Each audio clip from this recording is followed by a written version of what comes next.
2 weeks ago, hindi ko akalaing matapos ang napakahabang panahon ay muli kong makikita ang lalaking minsan ay naging bahagi ng buhay ko. Si Red. Palabas na sana ako sa admin building ng University of Makati kung saan ako nag-inquire dahil doon ko balak mag-transfer nang biglang bumuhos ang napakalakas na ulan.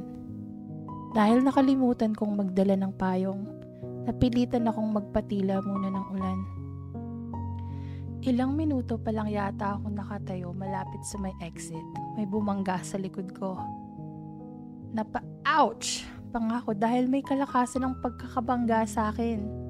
Magtataray na nga sana ako Nang matigilan ako, nang paglingon ko, ay isang pamilyar na mukha ang bumungad sa akin. Red? Usal ko na alam kong mas mahina pa kaysa sa isang normal na bulong. Pia? Nakilala naman ako agad ni Red.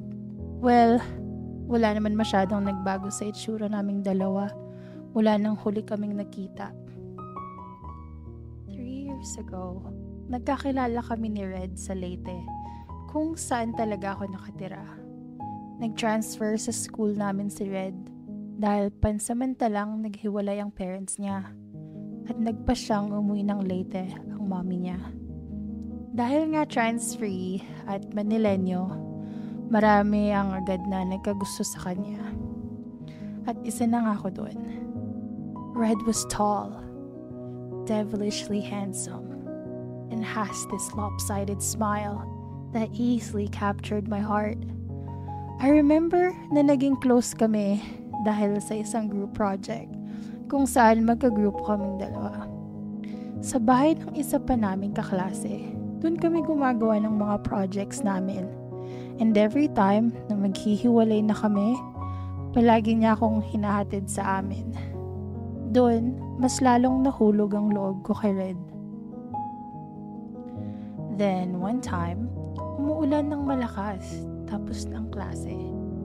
Walang payong si Red kaya nagmagandang loob ako na isabay na lang siya pauwi. I could still vividly remember na halos magkayakap na kami habang sinusuong namin ang malakas na ulan pauwi. Mas lumalakas ang ulan, pasok kami na sa bahay, alok ni Red. At dahil malakas na nga lalo ang ulan, pumayag ako sa proposition niya.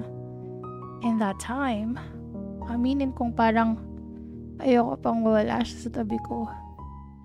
Not now that I'm feeling too cold and only his hot skin could make me feel better. Walang tao sa bahay ni na Red nang pumasok kami. Late na raw kasing umuwi ang mommy niya. You want coffee? Tanong ni Red sa akin nang nasa sala na kami. Sure, thanks.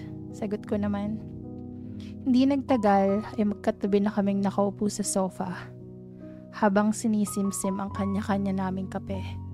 It was still raining outside. Paglingon ko kay Red, nakita ko nakatitig siya sa mukha ko. It was like he was memorizing all the tiny details of my face. Hanggang sa naramdaman ko na lang na unti-unting bumababa ang mukha niya papunta sa mukha ko. His lips found mine and we started kissing and groping and making wonderful sensations that I've only discovered at that time. Ganun pala ang epekto ng halik, nakakapanghina. Mabuti na lang at nakaupo kami sa sofa. Hindi ako tumutol kahit nang maramdaman kong isa-isa nang hinuhubad ni Red ang mga damit ko. I was delusional at that time. Nagpaubaya ako hanggang sa magsimula na nga si Red na pumasok sa kaibuturan ko. Masakit sa una, pero habang tumatagal, nawawala yung kirot at napapalitan ng sarap na hindi ko may paliwanag. It was pure bliss. Kasabay ng pagtila ng ulan ay ang paghupa ng mga init ng katawan namin ni Red. Malamig na nga ang mga kape namin. Muli kong isinuot ang mga damit ko at nagpaalam. After that day, naging madalas ng pagkakape namin ni Red sa bahay nila. Natigil lang ang pagkakape namin nang makagraduate na kami at bumalik ng Manila si Red. Pia, anong ginagawa mo dito? Nakangiting tanong ni Red sa akin nang matapos ako sa pagbabalik tanaw sa nakaraan namin. Mukhang masaya naman siya nang makita ulit ako. Nag-inquire, bala ko kasing mag-transfer. Talaga? Nice. Komento pa ni Red.